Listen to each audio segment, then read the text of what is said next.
கோடைக்காலம் தொடங்கினாலே தெருக்களிலும் சாலை ஓரங்களிலும் தர்பூசணி விற்பனை சூடுபிடிப்பது வழக்கம். தற்போது கோடைக்காலம் தொடங்குவதற்கு முன்பே புதுச்சேரியில் தர்பூசணி விற்பனை அதிகரித்துள்ளது. தமிழகம் மற்றும் புதுச்சேரியில் கோடைக்காலம் தொடங்க இன்னும் சில வாரங்களே உள்ளன. இந்நிலையில் தற்போதே புதுவையில் வெயில் அதிகரிக்க தொடங்கியுள்ளது. அதிக வெப்பத்தால் மக்கள் அவதிப்பட்டு வருகின்றனர். கோடை காலத்தில் தர்பூசணி, கிர்னி போன்ற நீச்சத்து அதிகமுள்ள பழங்களின் சீசன் தொடங்கும். தற்போது பிப்ரவரி மாதத்திலேயே தர்பூசணி சீசன் தொடங்கியுள்ளது. இதன் காரணமாக புதுச்சேரி மறைமலை அடிகள் சாலை, காராமணி குப்பம், லாஸ்பேட்டை ஏர்போர்ட் ரோடு உள்ளிட்ட பல்வேறு இடங்களில் சாலையோரங்களில் புதிதாக தர்பூசணி கடைகள் முளைத்துள்ளன.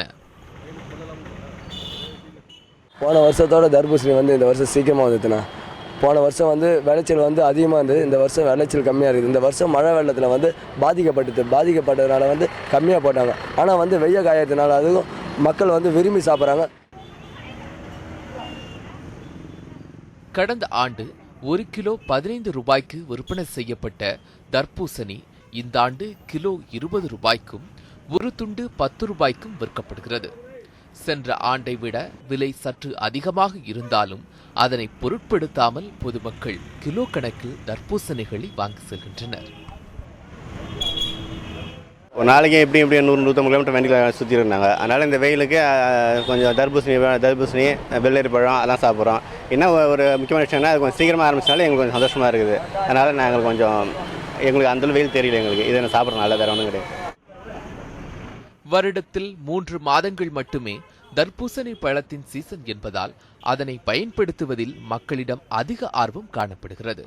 மேலும் கொளுத்தும் வெயிலை சமாளிக்க ரசாயனம் கலந்த குளிர்பானங்களை அருந்துவதை விட இயற்கையாக விளைவிக்கக்கூடிய தர்பூசணியை சாப்பிடுவதே மக்கள் அதிகம் விரும்புகின்றனர். மேலும் இந்த ஆண்டு கோடையின் போது அதிக தர்பூசணி பழங்கள் விற்பனைக்கு வரும் என வியாபாரிகள் தெரிவிக்கின்றனர். ராஜீவ், நியூஸ் 7 தமிழ், புதுச்சேரி.